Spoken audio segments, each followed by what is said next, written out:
okay? I am sorry, I apologize, but travel nursing is not just for everybody, okay? Not just for anybody. Hi guys, and welcome back to my channel. If this is your first time here, welcome. And if you're back for another video, then welcome back. So in this video, I wanna talk about the 5 different quality traits that I oftentimes see in people that I'm just like, travel nursing may just not be for you.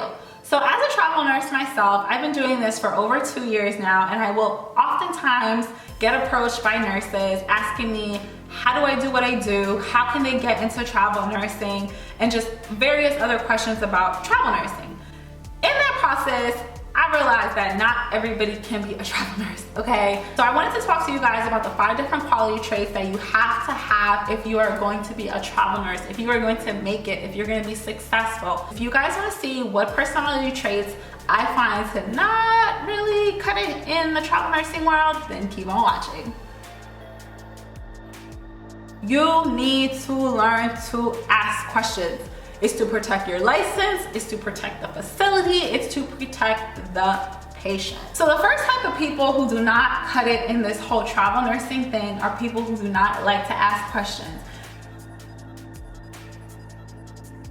They will not ask questions to save their life, whether it's because they're shameful, they're bashful, they just think they know it all, they are not gonna ask questions. And the reason why this is so important when you're a travel nurse is because every facility does things differently, okay? I understand that you may know the policies and procedures and how to be a nurse at your facility, but every facility is different. I will give you a perfect example. This is the first facility and I am on my 6th travel assignment. So this is my 7th hospital that I've ever worked at.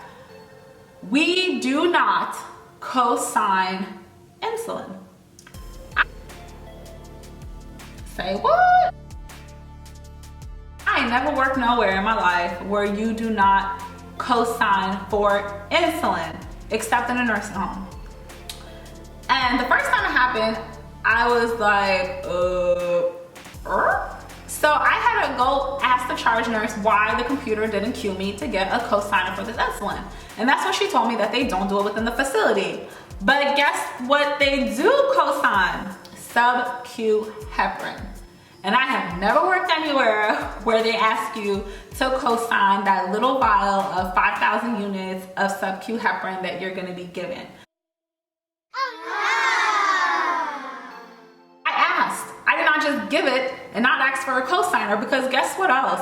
When you are a traveler, people don't just co-sign for you without seeing what you're doing. Now, we're all nurses, so I know it sometimes happens where people will co-sign, okay, for the people. But when you are a travel nurse and people don't know you, honey, they are not gonna co-sign nothing for you without seeing you do whatever that skill is that they're co-signing, because they don't know you. They don't know you. The second quality that I find in people who are just not gonna make it as a travel nurse are those who just have a very bad attitude. I'm not saying that you need to be like me and just be like, hi everybody, hi, I'm Phoebe, I'm your travel nurse for the next 3 months. We're here to have fun, it's gonna be a great day. No, I'm not saying you need to do all that, but you need to come to work with a positive attitude, because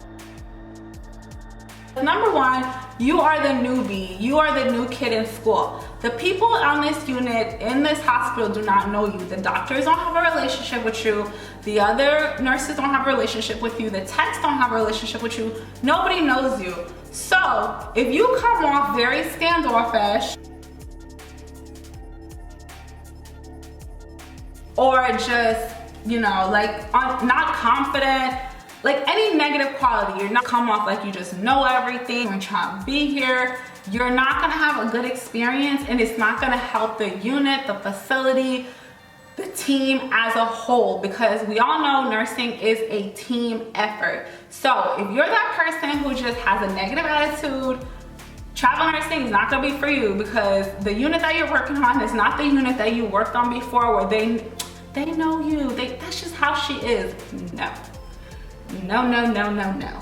You better figure it out, get some acting skills so you can be friendly, or at least learn how to be friendly. The next quality or trait that I see in people that just cannot cut it as travel nursing are those who do not pick up things quickly. Now this one, I'm gonna be very politically correct in the way that I say it, but if you are that kind of person where it takes you longer than most to pick up certain skills, certain flows, travel nursing may not be for you. To date, the travel assignment that I'm on right now, I received 4 hours of on-the-floor training. I did my classroom orientation, and on the second day of my orientation at 3 o'clock in the afternoon, I was paired off with another nurse from 3 p.m. to 7 p.m. to shadow her on the floor, and that was it. The next day, that Saturday, I was hitting that floor running by myself with 6 patients on a day shift, and that was it. I had to figure it out. I had to pick up things quickly. It was day shift, things were going on, patients were going for tests. I did not have time to sit there and learn and, you know, whatever. As a travel nurse, you don't have the luxury of having a week, 2 weeks, a month of training. You have a day, 2 days tops of training. So if you're that kind of person that requires a long time for you to learn things in order to be able to be on your own and independently work, travel nursing may not be for you. What you probably need to do is stay on your unit for a little bit longer, hone down on your nursing skills, or possibly within your area, pick up a PRN job. Another thing that you can do is possibly go PRN at your facility itself so that you can get accustomed to working on different units and picking up different skills. So that's just something that you can do if you're that kind of person who just does not pick up things fast. So the last thing that I'm gonna talk about is people who just don't like change. Change is not for you, change is not your thing. Now, mind you, obviously, if you wanna be a travel nurse, you understand that you will be at a different environment. But some people, they think that when they become a travel nurse, if they are assigned to work on this specific unit on their travel assignment, that is where they are going to stay. No, no, no, no, no. That is not how it works. As a travel nurse, you are always going to be the first one to float. So not only do you have to get accustomed to the change of being in a different facility, you're gonna have to become accustomed to anticipating that if somebody got to float, you're gonna be the first one to float. It's in the policy, that's just the way it goes. They will float you before they float staff nurse. With that being said, goes back again to your attitude. Are you gonna be that person where you're just like, no, I was hired as a traveler for this unit and I am not going anywhere else, or are you just gonna go with the flow? In this nursing world or this travel nursing world, you have to float. It's in your policy that you will float in like-minded units. Obviously, if you are a med-surg nurse or you're a step-down nurse, they cannot float you to an emergency room, or they can't float you to an ICU or somewhere that your skill set is not, like it's a specialized skill and you don't have it, but they will float you to like-minded units. So if you're the person who does not like change, like I said, you can take on something PRN, you can ask to be floated at your current facility and see how you like it, how you tolerate it, but you gotta learn to adjust to change if you're gonna make it out here as a travel nurse, okay?